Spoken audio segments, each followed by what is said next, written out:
오늘 본문은 사사기 3장 12절로부터 15절인데요. 본문을 먼저 읽어볼게요. 이스라엘 자손이 또 여호와의 목전에 악을 행하니라.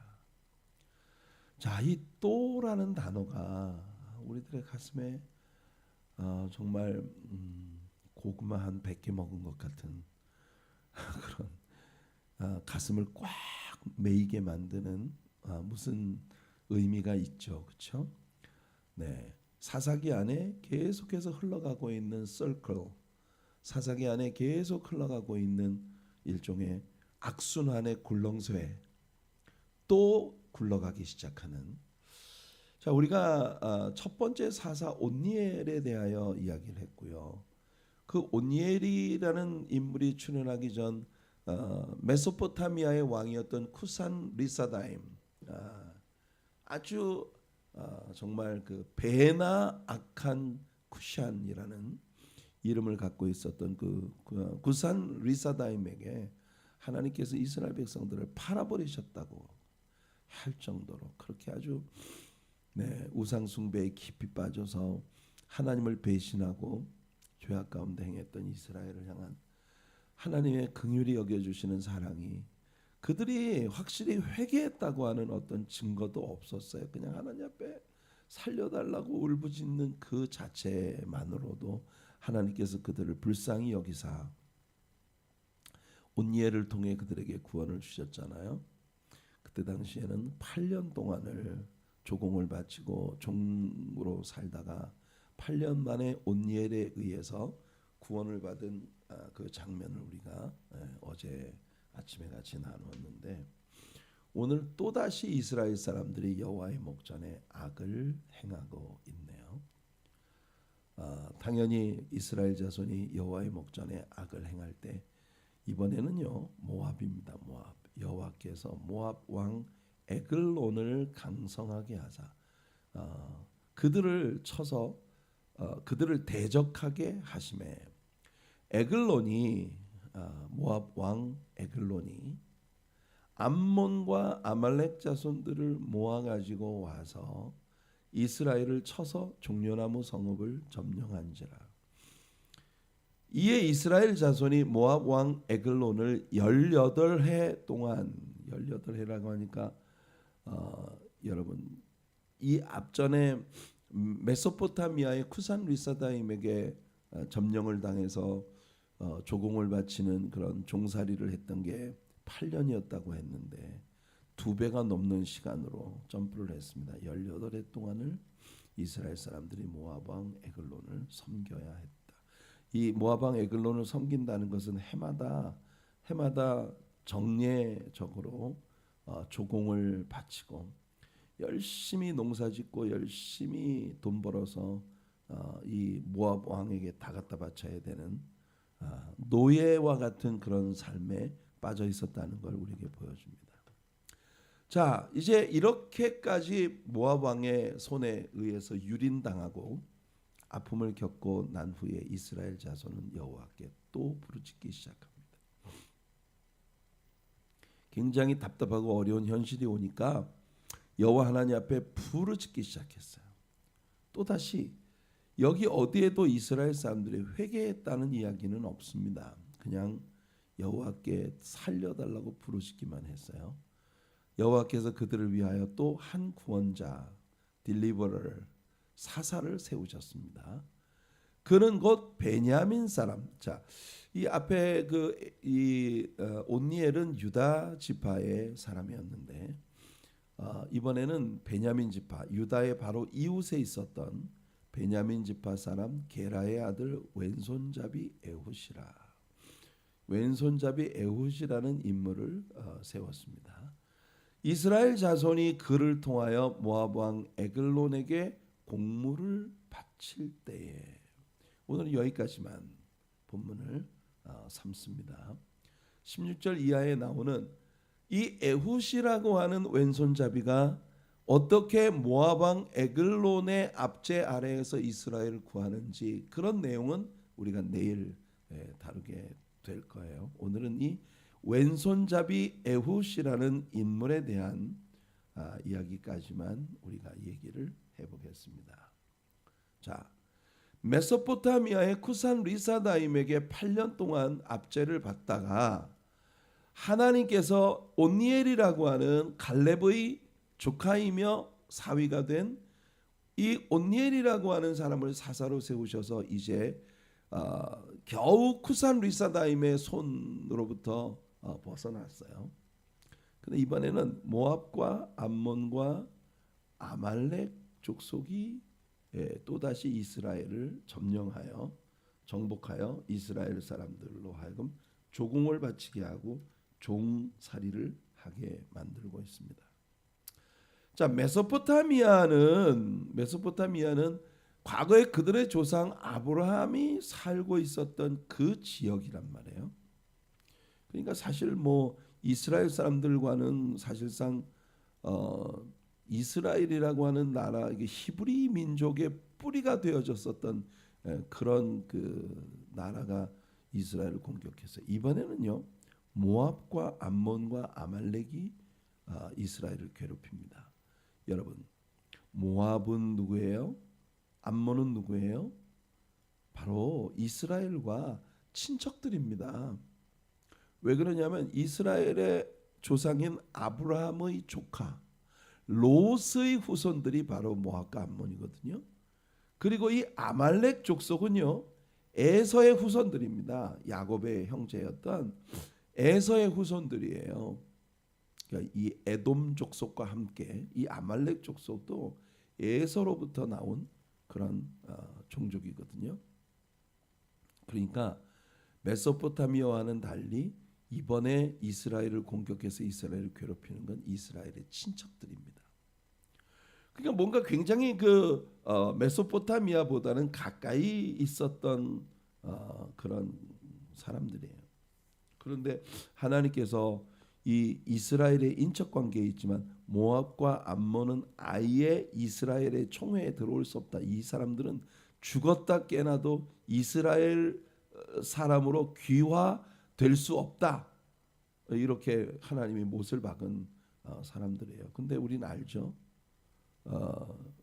이 모압 땅에서 엘리멜렉 일가를 따라 베들레헴으로 돌아왔던 룻이라고 하는 여인이 정말 예수 그리스도를 말미암은 구속의 아름다운 그림을 우리에게 보여주었던 룻기라는 책을 통해 모압과 암몬은 이스라엘의 총회에 영원히 들어올 수 없다고 말씀하신 하나님이 영원히 이스라엘이 될 수 있는 복을 룻에게 주셨어요. 여러분, 하나님의 은혜는 정말 끝이 없습니다. 왜 우리를 이렇게까지 사랑하시는 걸까? 고개를 갸웃거리게 되는 정말 fathomless, 측량할 길 없는 그런 하나님의 은혜를 역사는 우리들에게 계속해서 증거해주고 있어요.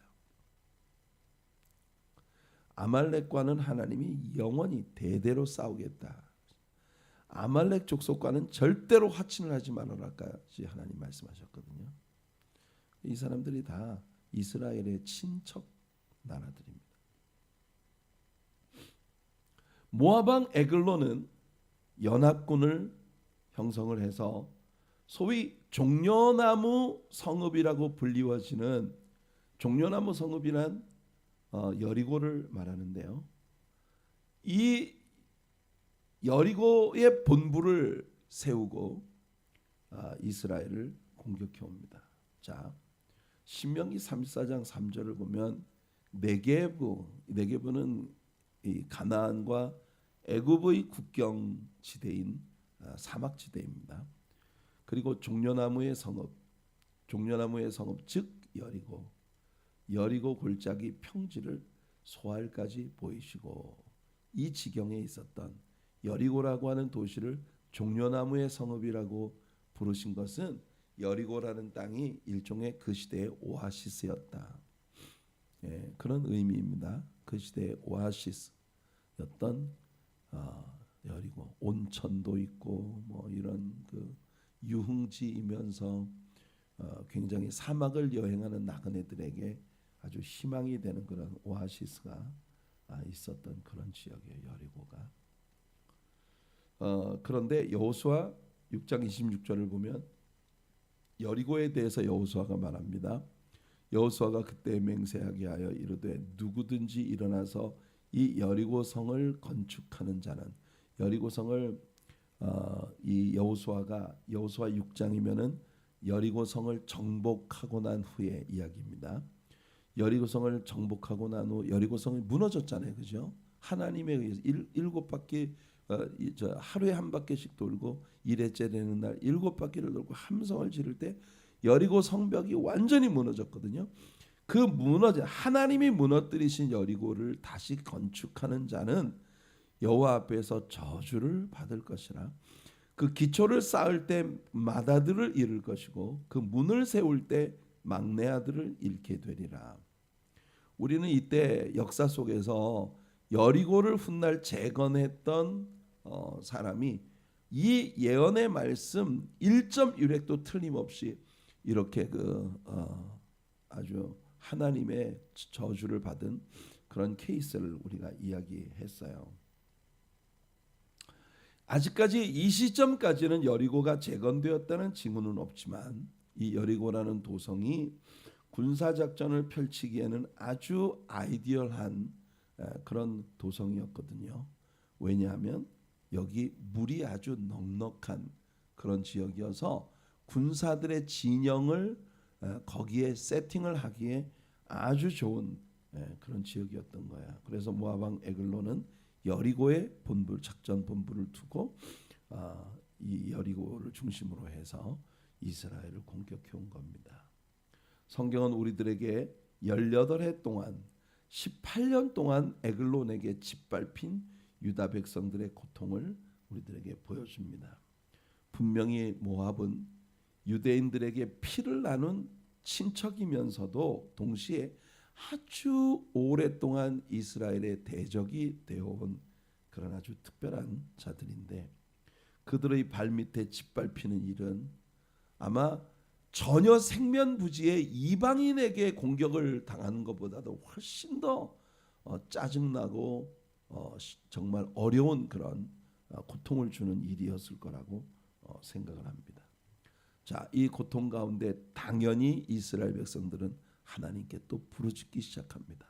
어제 이야기한 것처럼 회개에 분명한 증거가 없는데 그런데도 불구하고 그들은 다만 내가 지금 받고 있는 고통과 아픔이 너무 힘들어서 그것을 통해 하나님 앞에 부르짖기 시작했는데 우리 하나님은 정말 은총과 자비의 하나님, 노하기를 더디하시는 하나님이신지라 그들이 하나님 앞에 울며 부르짖으면 그 사실만으로 하나님께서 벌써 그들을 돕기 시작하신다. 예수님께서 주시는 언약이 뭐예요? 찾으라 찾을 것이요 문을 두드리라 열릴 것이다. 여러분 이 말씀 속에 굉장한 은혜가 있지 않습니까? 하나님은요 우리가 주님께 도움을 요청하면 도와주십니다. 그래서 다시 울부짖는 이 가련한 유다 백성들을 불쌍히 여기신 하나님께서 그들을 구원하기 위해 세운 구원자 사사가 누구냐? 이번에는 에훗이에요. 이 에훗이라고 하는 사람이 아까 우리가 성경에서 읽은 것처럼 온니엘은 유다 지파의 사람이었는데 온니엘 바로 옆에 이웃 지파인 베냐민 지파 출신으로 그는 왼손잡이였다. 이것이 에훗이라는 인물에 대해 우리들에게 소개해 주는 전부입니다. 그래도 온니엘 같은 사람은 갈렙의 조카였고 또 나중에 갈렙의 사위가 되어진 굉장히 용맹스러운 그 헤브론 지역의 기럇세벨을 정복했던 그런 상당히 아주 강력한 그런 전쟁의 사람이었다는 징후가 있었어요. 그렇지만 이 에훗이라는 인물에 대해서는 성경이 우리들에게 오직 그가 베냐민 지파였고 왼손잡이였다라는 것만 얘기를 해주고 있어요. 우리 아까 읽었던 15절에. 자, 그런데 이 베냐민 지파의 특징은요. 훗날 사사기 20장에 우리 그 소위 12토막 살인 사건에 그 연루되어진 그 일들 중에 베냐민 지파 사람들이 이스라엘의 나머지 지파 사람들과 전쟁을 벌이기 위해서 사람들을 뽑았어요. 그런데 이 모든 백성 중에서 택한 700명은 다 왼손잡이라 물매로 돌을 던지면 조금도 틀림이 없는 자들이더니 사람들이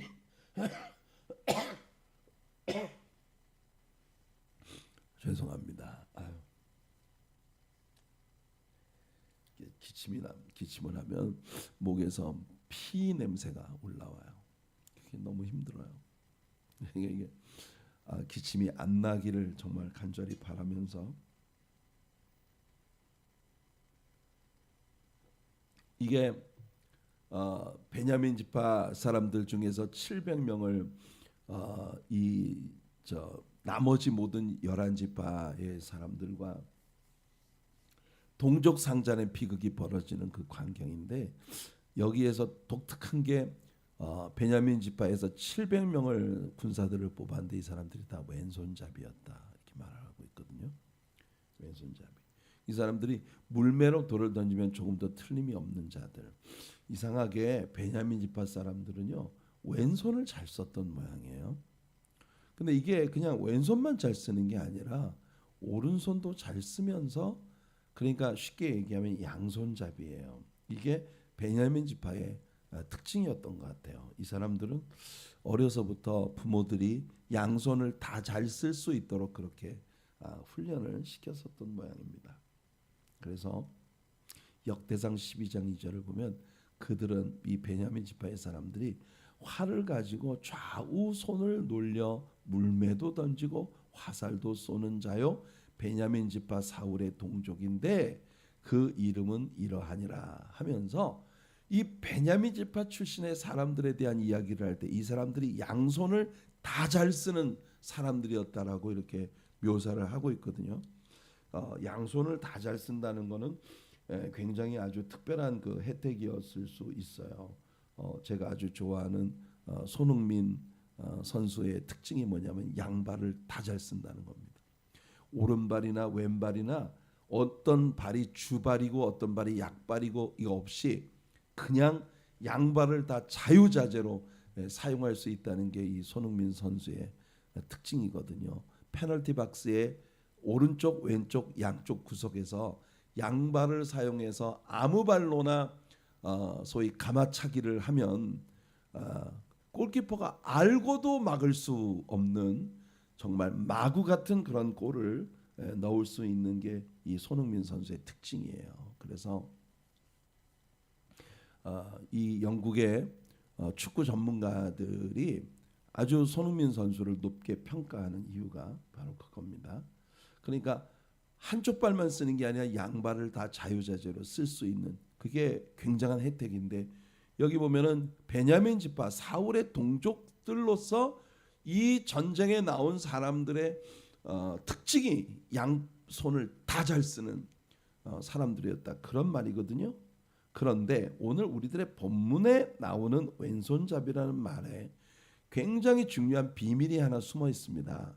그게 뭐냐면 오늘 본문 15절에 보면 이스라엘 자손이 여호와께 부르짖음에 여호와께서 그들을 위하여 한 구원자 즉 딜리버럴 사사를 세우셨으니 그는 곧 베냐민 사람이라 베냐민 사람 게라의 아들 왼손잡이 에웃이라 이렇게 돼 있어요. 이 왼손잡이라고 하는 이 단어가 히브리어 성경에서 이시라고 하는 말은요 한 남자란 뜻이에요. 한 남자 이시. 여자는 이샤입니다. 이샤. 남자는 이시예요. 이시. 그 이시하고 뭐라고 돼? 이테르라고 돼 있습니다. 이테르. 이테르. 이 이테르라고 하는 이 단어가 우리가 왼손잡이라고 부르고 있습니다만은 왼손을 잘 쓴다는 장점이 아니라 거꾸로 오른손에 방해를 받는 한 남자란 뜻이에요. 이게 이테르라고 하는 히브리어 원어가 가지고 있는 의미가 오른손에 방해를 받는 남, 이게 왼손을 잘 쓰는 남자가 아니라 여기에 나오는 왼손잡이는 오른손에 방해를 받는 남자. 이 말이 무슨 뜻이냐?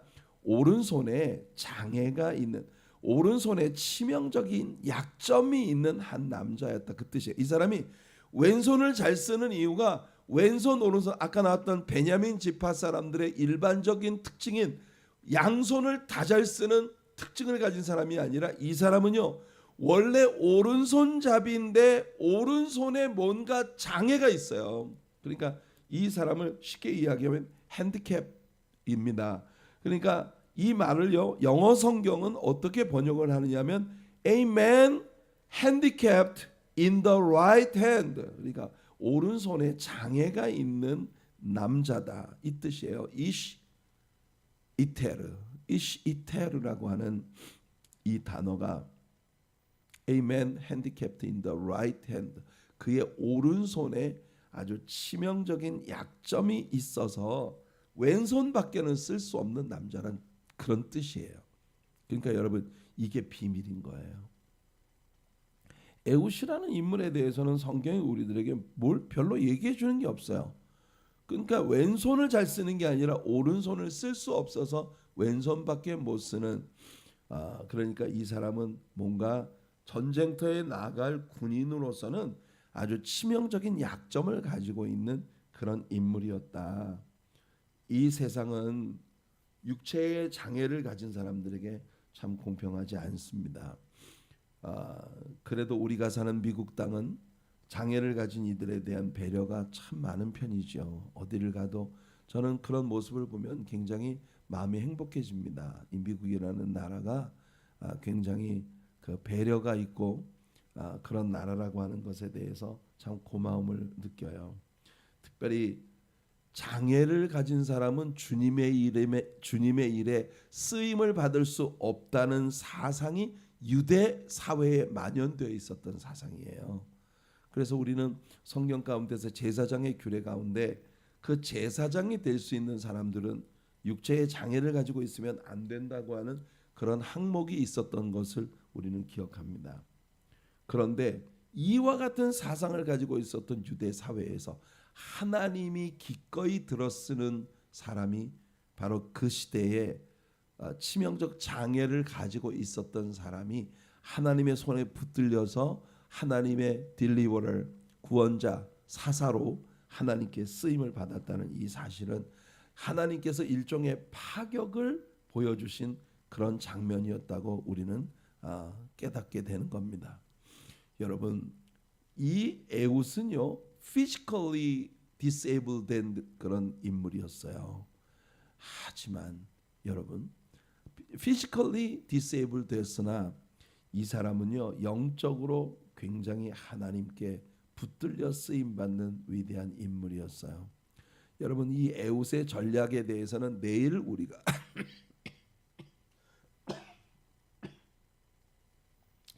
이 에웃의 전략, 에웃이 어떻게 해서 이스라엘을 구원했느냐 하는 것에 대해서는 내일 우리가 상세하게 이야기를 하겠습니다만 이 사람은 육체에는 장애를 가졌어도 그의 영혼 안에 하나님께서 주신 굉장한 지혜가 있었던 인물이었다.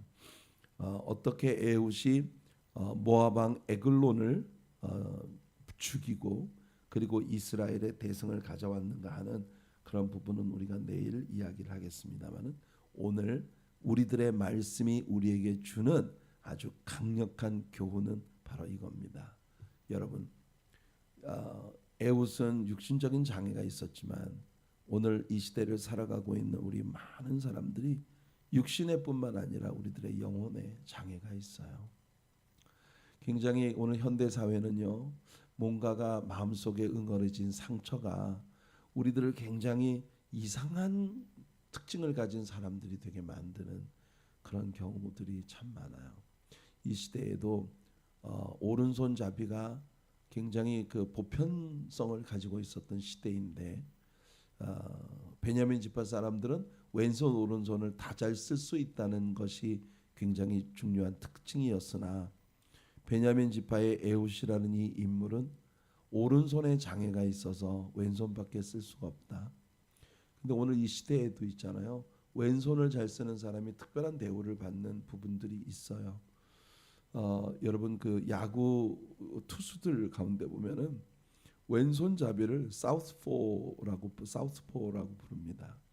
사우스포라고 부르는 이유가 뭐냐면은 여러분 그 야구장이 해가 동쪽에서 떠서 서쪽으로 향해서 가기 때문에 언제나 야구장을 지을 때에는요 동서가 양쪽으로 갈리게 그렇게 되어 있었어요. 근데 왼손잡이 투수는 남쪽을 향해서 서야만 공을 던질 수 있기 때문에 그래서 그 사우스포라는 그런 이름으로 이제 부른 겁니다. 왼손잡이를. 그런데 오른손잡이 투수가 예를 들어서 공을 던질 때 시속 한 95마일을 던진다. 요즘에는 정말 그 파이어볼러라고 불리는 야구 투수들 가운데 막 시속 95마일을 던지는 사람들은요 너무 많아요. 시속 106마일 막 이런. 그런데 왼손잡이 투수가 만약 시속 95마일을 던진다 그러면 오른손잡이 투수가 시속 100마일을 던지는 것 이상의 효과를 갖습니다. 그래서 왼손잡이 투수가 공을 던질 때에 오른손잡이보다 훨씬 스피드가 떨어져도 그것이 굉장히 강력한 효과를 가져요. 그래서 왼손 좌완 투수가 전략적으로 반드시 팀마다 필요한 그런 그 현대 야구에 있어서 그래서 양손 그 오른손 투수와 왼손 투수가 모두 아주 꼭 필요한 용도가 있는 그런 특징이 있죠. 근데 이 에웃이라는 인물은 확실하게 성경이 우리들에게 문자적으로 보여주는 것이 이 사람은 오른손 장애를 가지고 있어서 할 수 없이 왼손밖에는 쓸 수 없는 그런 인물이었다는 걸 우리들에게 얘기해 주고 있는 겁니다. 여러분, 에웃이 오른손에 장애가 있어 왼손밖에 쓸 수 없었다면 오늘 이 시대를 신자로 살아가는 우리들 안에도 얼마나 많은 에웃과 같은 장애가 있나. 그런데 진짜 많은 경우에요. 우리가 장애 때문에 개발되어지는 다른 면이 생길 수 있다는 겁니다. 이건 하나님께서 우리들 모두에게 은혜를 베푸시고 사랑하셔서 우리를 사용하시는 방식이에요. 그래서 바울 같은 사람이 정말 그렇게 탁월한 하나님의 종이 되었던 이유는 그가 과거에 바리새인으로 살았던 그의 그 치명적인 죄악이 굉장히 하나님께 대해서 늘 도전하고 자기만이 이 세상에서 가장 의로운 자인 것처럼 착각하고 살았던 그런 교만, 그 교만의 죄악이 바울이라는 위대한 하나님의 그 예수 그리스도의 사도를 낳은 이유가 되었던 걸 생각해 본다면 여러분 진짜 많은 때 하나님은요 우리들의 치명적인 약점을 도리어 우리의 장점이 되게 만들어 주시는 분이시다. 그래서 바울이 뭐라고 고백합니까? 오늘 우리들의 적용 말씀이 바로 이거예요. 고린도후서 12장 9절과 10절 말씀에서 바울이 말합니다. 이 고린도후서 12장에 무슨 얘기가 나왔었냐면 바울이 이때로부터 14년 전에 천국에 올라갔던 경험을 이야기하면서 세상 많은 사람들이 뭐 자랑질을 많이 하지만 자랑을 하고자 한다면 나 또한 누구 못지않게 자랑거리가 많다. 그런데 14년 전에 천국을 경험하고 왔던 내가 그 사람을 알고 있다. 이게 자기라고는 말하지 않지만 내가 자랑을 한다면 나 이런 걸 자랑하겠어. 내 앞에서 뭘 자랑할 생각하지 말아라. 난 진짜 자랑거리를 가진 사람이다. 그런 말이에요. 그런데 내가 예수를 믿고 확실하게 발견하는 건 뭐냐 하면 바로 이런 고백입니다. 그런 의미에서 바울이 말을 하는 거예요. 나에게 이르시기를 내 은혜가 내가 이 육체의 가시를 가지고 있어 이 육체의 가시를 없애달라고 3번 주님께 기도했는데 주님의 응답이 뭐였냐면 내 은혜가 내게 족하도다. 이는 내 능력이 약한 데서 온전하여짐이라. 이 에웃이 오른손을 쓸 수 없는 치명적 약점 때문에 하나님이 그의 왼손을 개발시키셔서 그를 이스라엘의 구원자로 사용하셨다. 이게 오늘 우리들의 메시지거든요. 바울도 종류는 다르지만 자신에게 있어서 치명적인 약점 때문에 도리어 하나님께서 나의 그 연약한 부분을 들어 주님이 누구신지를 확연히 사람들 앞에 드러내 주셨다. 그 말을 하고 싶은 겁니다. 그러므로 도리어 크게 기뻐함으로 나의 여러 약한 것들에 대하여 자랑하리니. 내가 뭔가 자랑거리가 있다면 내가 약점을 가진 자라는 것밖에 난 자랑할 게 없어. 그럼에도 불구하고 하나님이 나 같은 사람을 들어서 나의 약점이었던 것을 도리어 나의 장점이 되게 만들어 주신 그 은혜로 하나님이 나를 쓰고 계시다고 하는 것, 이것밖에 내가 자랑할 게 없다 그 말이에요. 왜냐하면 나의 치명적 약점이 오히려 그리스도의 능력이 내게 머물게 하는 하나님의 도구가 되었다, 그런 뜻입니다. 왜 그럴까요? 우리가 나의 연약함을 깨닫게 될 때마다 하나님께 매달리지 않겠어요? 성경은 사사기에서 이스라엘이 부르짖을 때마다 하나님이 들어주셨거든요. 그러니까 우리가 치명적인 약점을 내가 느낀다 할 때 그 약점 때문에 하나님께로 더 바짝바짝 다가가게 만드시는 거예요. 그래서 그 약점이 도리어 강함이 되게 만들어 주시는 분. 그러므로 바울은 말합니다. 그러므로 내가 그리스도를 위하여 약한 것들과 능력과 궁핍과 박해와 곤고를 기뻐하노니 이는 내가 약한 그때의 강함이라. 오늘 에웃이라고 하는 이 한 왼손잡이, 그 왼손잡이를 일컫는 히브리어 단어가 가지고 있는 이시 이테르, 오른손에 치명적 약점을 가지고 있었던 이 남자. 그래서 그를 하나님께서 왼손잡이로 들어 쓰셨다. 이건 그 시대의 사람들 가운데 가장 약점을 가지고 있어 사람들에게 멸시받을 수 있는 그런 사람. 여러분, 우리나라도 지금은 이제 장애인들을 위한 그런 배려가 굉장히 우리 한국 대한민국이요.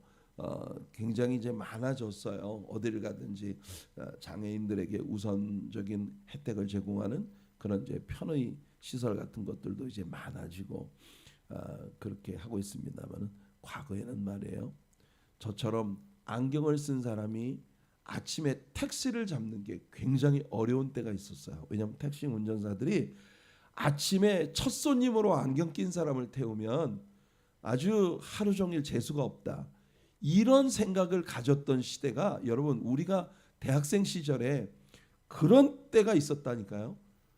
그 진짜입니다, 여러분. 택시 운전을 하시는 분들이 아침에 안경 낀 사람이 택시를 잡으면요, 안 세워주고 그냥 지나갔어요.